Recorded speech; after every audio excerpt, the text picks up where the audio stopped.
João capítulo 1, versículo 1 diz assim: no princípio era o Verbo, e o Verbo estava com Deus, e o Verbo era Deus. O Verbo era Deus. O versículo 14 diz o quê?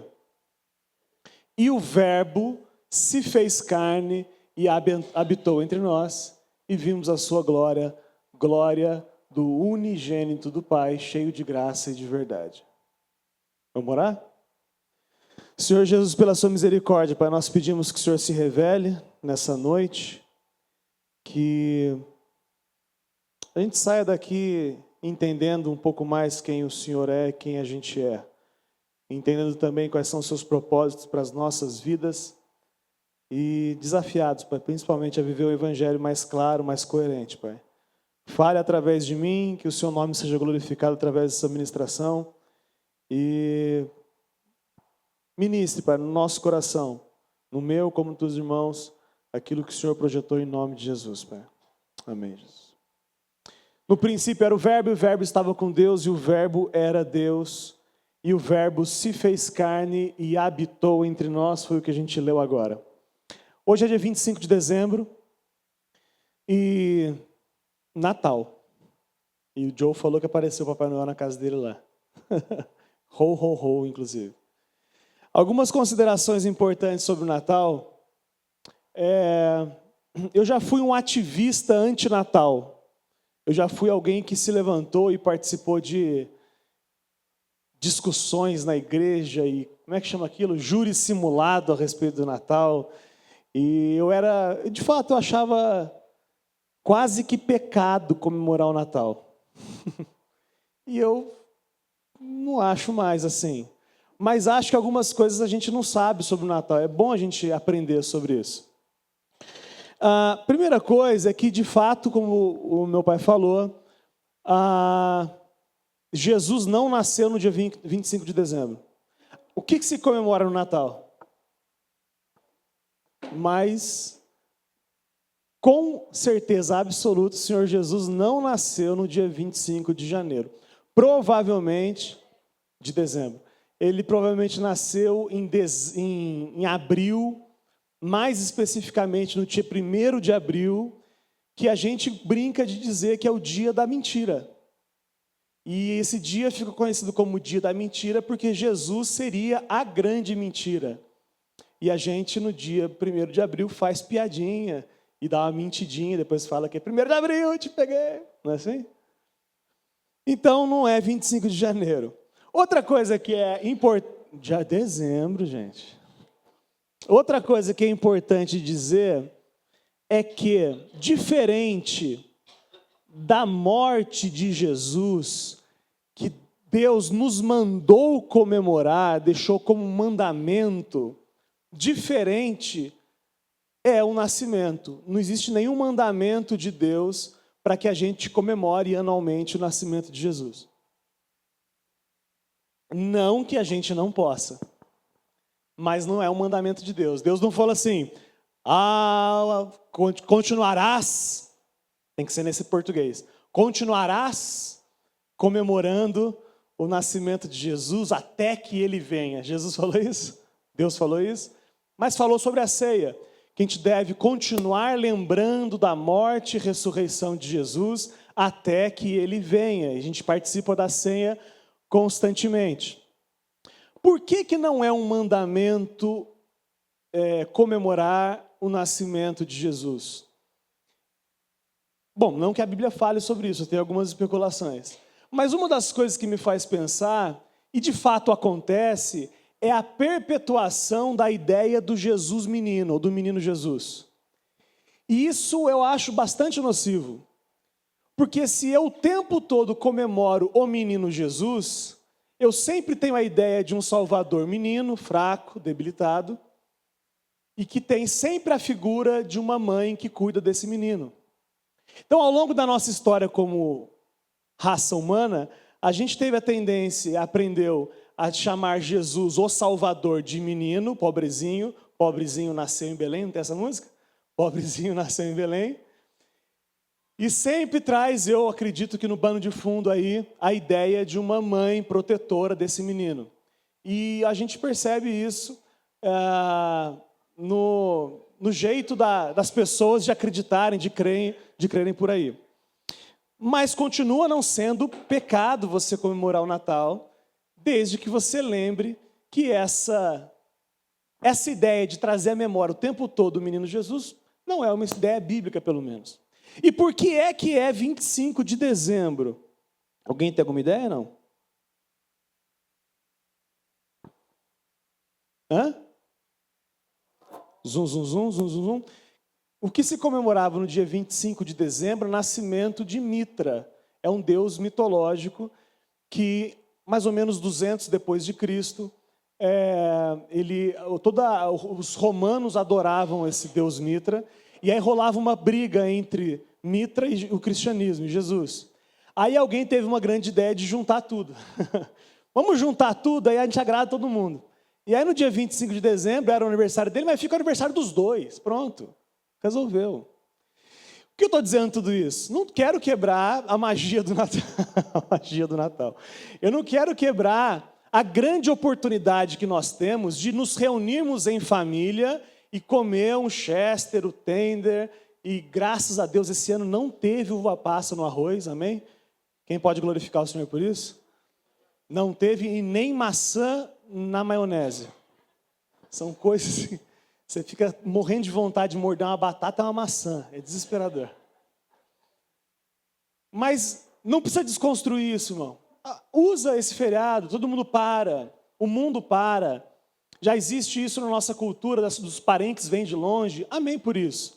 Mas lembre-se que não é um mandamento. E se não é um mandamento, não tem também nada de errado você não comemorar, e você precisa entender todas essas coisas. Por que é que eu estou falando disso? Porque a gente tem que entender essa diferenciação entre Jesus, homem, e Jesus, Deus. Porque se eu mantenho para sempre a imagem do Jesus homem, eu vou ter uma dificuldade de entender a nossa salvação. É por isso que Deus mandou que a gente lembrasse sempre do Deus que se esvaziou, tomou a forma de homem, e como homem foi obediente até a morte, e morte de cruz, a pior de todas, pelo que Deus o exaltou soberanamente, lhe deu um nome acima de todo nome, para que ao nome de Jesus se dobre todo o joelho dos que estão no céu, na terra e debaixo da terra. Ruim para você, não? Por que a lembrança, então, por que sempre trazer à memória a morte e ressurreição de Jesus? Porque a gente sempre traz a memória de quem é Jesus de verdade. Qual é a sua essência real, que é uma essência divina, que a morte não podia deter, porque ele é a vida. Amém, irmãos? Por que a confusão sobre Jesus homem e Jesus Deus? Os amigos testemunhas de Jeová, eu não sei se tem alguém aqui, hoje a gente está mais em família, mas pode ter, não tem problema. Eles sempre vão usar textos, sabe, que eles não acreditam. Deixa eu fazer uma pergunta para vocês. Jesus é Deus? Vocês creem nisso mesmo? Porque qual é a tensão dessa afirmação bíblica e nossa também que Jesus é Deus? Para aqueles que não creem que Jesus é Deus, eles sempre vão insistir no absurdo que é Deus Todo-Poderoso caber dentro de um homem. E eu te confesso que eu também acho bem difícil de entender isso. Eu estou dizendo que o Deus Todo-Poderoso, que criou o céu, a terra e tudo que existe, criou desde o seu olho, que é fantástico, quando você olha no espelho assim, ele é todo cheio de risquinhos e veinhas, criou o ornitorrinco. Você imaginou o ornitorrinco? Um bicho que bota ovo, é mamífero e tem bico? Isso é só Deus poderoso fazer isso.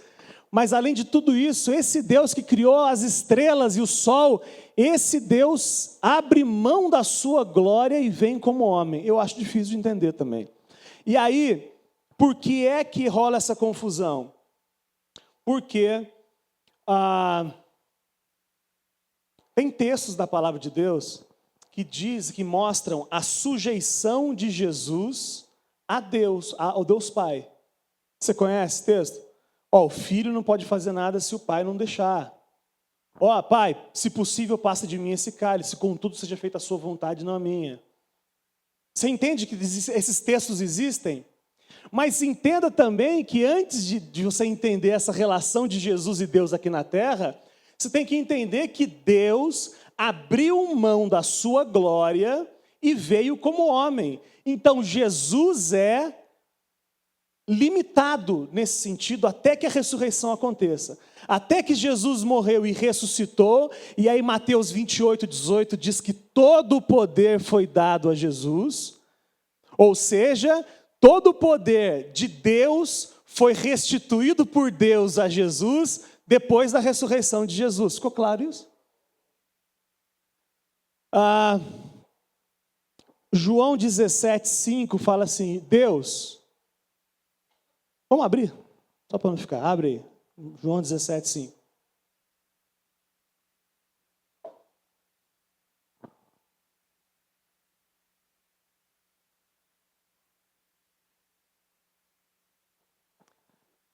Jesus orando, e agora glorifica-me tu, ó Pai, junto de ti mesmo, com aquela glória que tinha contigo antes que o mundo existisse. Constrói comigo aqui, irmão. Deus, Jesus, está lá na glória, antes do mundo existir. Ele abre mão da sua glória e vem como um bebê. Como bebê, ele cresce, aprende, vai entendendo quem ele de fato é.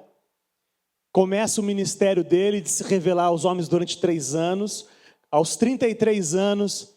ele começa o trabalho com Deus, de ministério dele com Deus, e aí ele morre pelo seu pecado, ressuscita, ele morre como homem, e a prova de que Deus aceitou o sacrifício dele por você é que ele ressuscita Jesus dos mortos, e depois disso Deus restitui a Jesus a glória que Jesus tinha antes da fundação do mundo. Puxa, é tão claro isso, não é? Isso é fantástico, isso é muito legal. Isso acontece em Mateus 28, 18. E aí, irmãos, Mateus 1, 23 fala o quê? Vamos abrir. Eu vou tentar ser rápido, tem 15 minutos só ainda. Quem não conseguir abrir, olha no telão, porque é o Luiz Felipe Eliseu.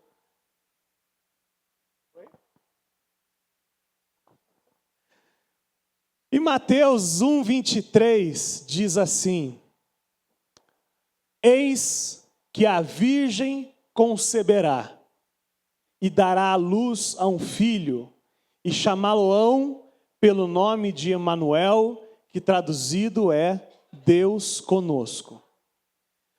O Natal, e não importa a data que seja, ele traz à memória o nascimento de Deus entre os homens. O texto diz que a virgem conceberia. Não sei se você sabe como é que se dá a concepção aqui na terra, você sabe não? Homem, mulher, ok? Cegonha, não. Pastor Eros teve 7 filhos, não aprendeu ainda, não vou ensinar para vocês não. Mas a concepção que acontece aqui de uma forma humana, com a Maria não foi assim. Porque Jesus é uma outra criação. Maria foi barriga de aluguel, uma querida, e Deus usou a barriga dela e colocou lá já o embrião pronto. Não tem nem óvulo de Maria. O embrião pronto na barriga de Maria, e Maria cresce, teve uma grande oportunidade e honra de carregar o Salvador no ventre. Eis que a virgem conceberá e dará à luz a um filho. E as pessoas vão chamar esse filho de Maria de Emanuel, que traduzido é Deus conosco. Querido, o Evangelho de Deus não é um conjunto de informações a respeito de Deus. O Evangelho de Deus é uma pessoa que é Jesus. Quando a Bíblia fala de levar o Evangelho, a Bíblia diz sobre apresentar uma pessoa que é Jesus. O Evangelho é proclamar que Deus não se esqueceu e nem abandonou a sua criação. Isso é muito legal, presta atenção. Eu estou dizendo que o Evangelho que nasceu há 2000 anos atrás, no ventre de uma virgem, seria chamado pelas pessoas de Emanuel. E o que significa Emanuel? Deus conosco. É a prova de que Deus não abandonou a criação quando se perdeu, a ponto de Ele mesmo vir em resgate dessa criação. Isso é evangelho. E isso é para ser lembrado quando a gente se reúne para lembrar do nascimento do Deus menino. Aleluia. Isso é fantástico. O versículo que a gente leu, vamos voltar para João 1,14, ele fala assim, a gente leu junto no começo, João 1,14. E o verbo se fez carne e habitou entre nós. A gente viu no texto que o verbo é Jesus, e o verbo se fez carne e habitou entre nós. Esse original do habitou, a gente já conversou sobre isso com alguns irmãos, é tabernaculou entre nós. Que coisa difícil é isso. Lembra que quando Deus resgatou um povo do Egito, escravo, e começou a conduzir esse povo pelo deserto até a terra prometida, vocês lembram disso? Quem não sabe disso, isso aconteceu. Deus resgatou o povo dele do Egito e conduziu até a terra prometida. Nesse caminho, 40 anos no deserto esse povo ficou. O que Deus ensinou para o povo? Vocês vão juntar pele assim, pá, negócio de ouro, etc, etc, e vão fazer um tabernáculo, onde o povo ia adorar a Deus no tabernáculo. Por que ia adorar a Deus no tabernáculo? Porque o tabernáculo era um símbolo da presença de Deus com os homens. Quando o texto ensina para a gente no original que o verbo se fez carne e tabernaculou entre nós, é que o próprio Deus veio habitar com os homens em Jesus. Isso é Natal. Isso é evangelho, é dizer, criação perdida, você é amada sendo perdida. E a prova de que você é amada, tendo se perdido no caminho, é que o próprio Deus que te criou veio em resgate de você. Eu podia parar aqui e ir embora, para mim estava suficiente, você entendeu isso? Glória a Jesus. E o que eu acho fantástico do Mateus 1, 23 que a gente estava lendo, e o Filipão vai abrir de novo, é que a virgem conceberá e dará à luz a um filho, e vão chamá-lo de Emanuel. Quem vão chamá-lo? Quem chamá-losão? Chamá-loão, quem? Zum. As pessoas. As pessoas... Lembra que isso é o anjo falando para Maria. É isso mesmo, o contexto? Acho que é o anjo falando para Maria. Volta aí uns 2 versículos, me ajuda aí. O anjo dizendo, acho que é o anjo mesmo. É o anjo, não é? É o anjo, pronto. Ele está dizendo, virgem, você vai engravidar. A Maria, inclusive, fica desesperada, assim, mas como assim? Eu nunca conheci, obrigado, esposa, eu nunca conheci nenhum homem. Eu nunca tive relação sexual com nenhum homem. Como é que eu vou engravidar? Não, o Espírito Santo vai vir sobre você, etc, etc. E aí o anjo fala assim, as pessoas vão olhar para o seu filho e vão dizer, caraca, velho, é Deus com a gente. É isso que o texto está dizendo. Eis que a virgem conceberá e dará à luz a um filho e vão chamá-lo pelo nome de Emanuel. As pessoas vão olhar para Jesus e vão reconhecer Deus em Jesus. E em Jesus, Deus iria mostrar qual o padrão perdido da criação. Jesus ia e fez isso, e faz isso. Jesus revelou como é que o homem deveria ser se não tivesse pecado.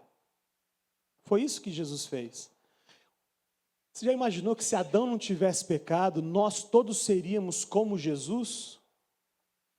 Você não imaginou isso? Eu estou dizendo, se o cabeção de Adão e Eva, os dois, não tivesse pecado, a gente estaria aqui fazendo festa sem a influência do pecado. O pastor Eros agora estava dizendo da nossa natureza caída, estava falando da cabeça doente dele de não conseguir ver manequim.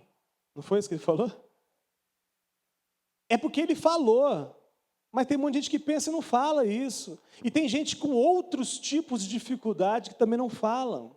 Graças a Deus nós temos um pastor que não tem problema de falar das suas mazelas. Mas tudo isso não aconteceria se o cabeção e a cabeçuda do Adão e Eva não tivessem pecado. Quando Jesus nasce e vem, ele fala assim que era para ser. E eu vou mostrar que é possível ser diferente do que Adão fez, que Adão nasceu sem pecado, mas fez besteira. Eu vou mostrar que era possível ter vencido a tentação em forma humana. É por isso que o João vai dizer disso. O João vai dizer que Jesus tinha que ser homem, ele tinha que vencer o pecado por dentro. Eu não sei se eu já falei isso aqui em pregação, eu vou repetir se alguém sabe. Lembra do MIB? Vocês lembram disso, não?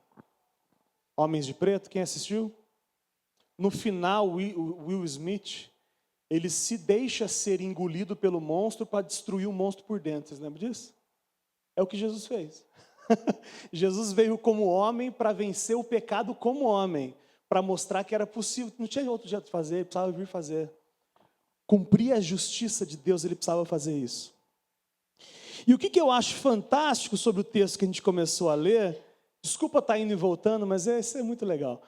João 1:1, que a gente leu, 1:1 não, acho que é 1:14 mesmo. 1:14, abre 1:14, Filipão, acho que é. E o verbo se fez carne e tabernaculou entre nós, e vimos a sua glória, glória do... O que é unigênito? Único. Nós vimos a glória do Filho único de Deus. Por que é interessante essa afirmação do Filho unigênito? Porque quando Jesus abriu mão da sua glória e veio em resgate de nós, ele veio como filho único. Mas quando ele vai como filho mais velho. Olha que legal isso. Ele deixa de ser unigênito e vai como primogênito. Abre aí Romanos 8, 29.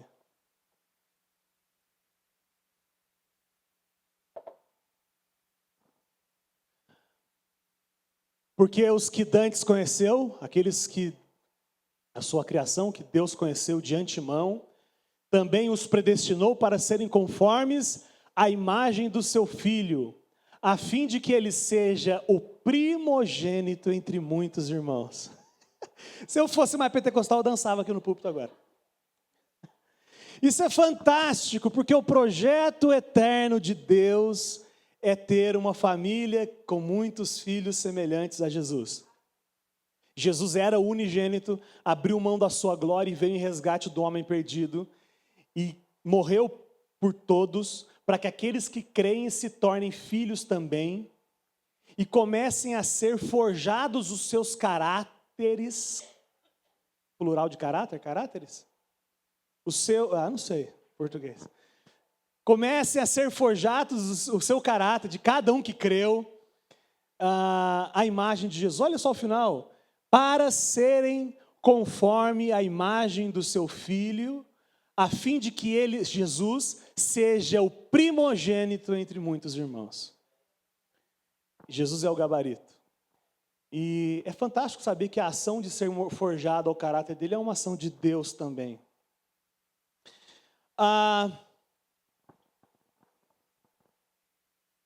Isso é Natal. A pergunta que eu faço, a gente está num ambiente cristão. E a gente fala para todo mundo que a gente comemora o nascimento de Jesus no Natal. Mas eu duvido, inclusive na minha casa, que a gente tenha feito menção do Evangelho nas nossas comemorações de Natal. Entende que não é um mandamento de Deus. Mas se a gente for fazer, a gente deveria pelo menos fazer com mais coerência isso. Sabe, sentar na mesa antes de comer o peru e bater um papo sobre isso, trazer à memória do Evangelho, o Deus que veio em resgate do homem. Deus conosco, Emmanuel, Deus conosco. Você entende isso? Isso me dá uma certa aflição, assim. Hoje, depois de pedalar 62 quilômetros de bicicleta, isso é verdade. Isso porque eu pedalei ontem 56 quilômetros. Desculpa aí que eu sou atleta. Mas depois de pedalar, eu estava conversando com o Ricardo, que também me acompanhou nessa jornada hoje. Eu estava dizendo para ele o quanto é difícil entender tudo isso. Mas eu acho que implícito está na nossa dificuldade de entender isso, a nossa dificuldade de entender o tamanho de Deus. Porque a gente acha até que razoável, Deus se fez homem. Mas aqui a gente não tem ideia do tamanho de Deus, do tamanho da loucura que é Deus desse tamanho se tornar homem. E aí ele citou uma frase do Augusto Cury, que é: nunca alguém tão grande se fez tão pequeno para tornar grandes os pequenos. Bonito isso, né? Isso é o Evangelho, isso é Natal. Quando a gente se reúne para celebrar o Natal, a gente deveria trazer à memória todas essas verdades que a gente falou aqui. Se não é só Coelhinho da Páscoa, se não é só Papai Noel mesmo. Entende isso? E aí, como último texto, eu vou cravar em 1 João, queria que você abrisse 1 João 1.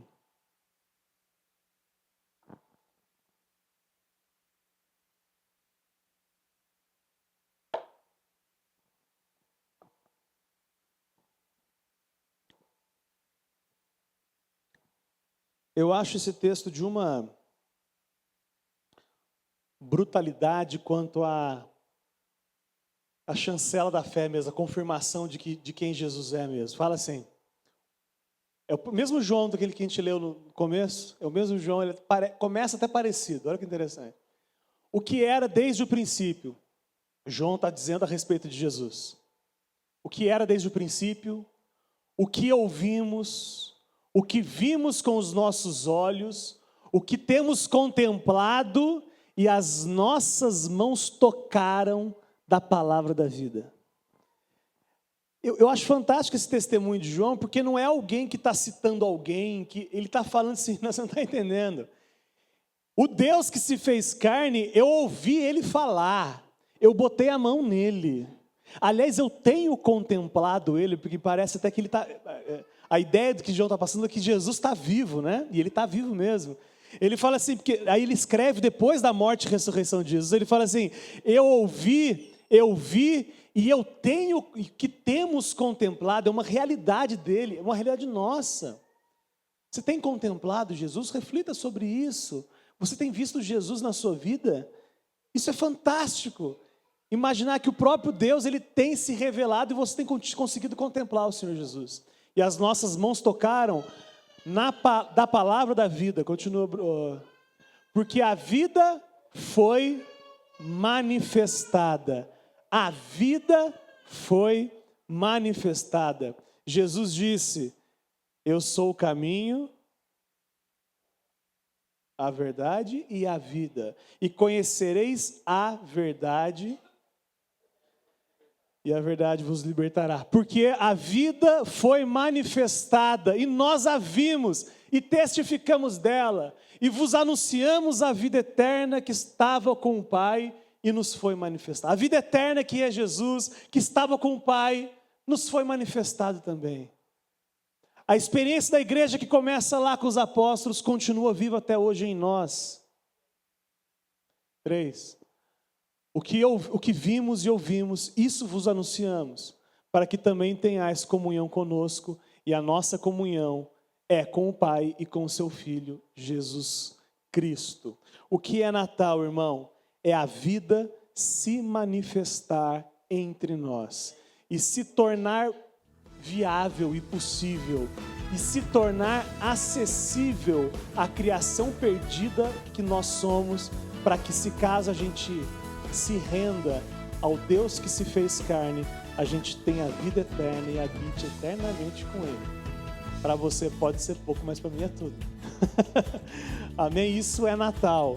Que quando a gente for comemorar o Natal, a gente traga isso à memória. Aliás, não precisa ser só 25 de dezembro. Aliás, a gente podia fazer um festão dia 1º de abril, podia? Seria legal, né? Aí sim comemorar o Natal dia 1º de abril e comer peru, tender, arroz sem uva passa. Amém? Feche seus olhos, vamos orar para a gente.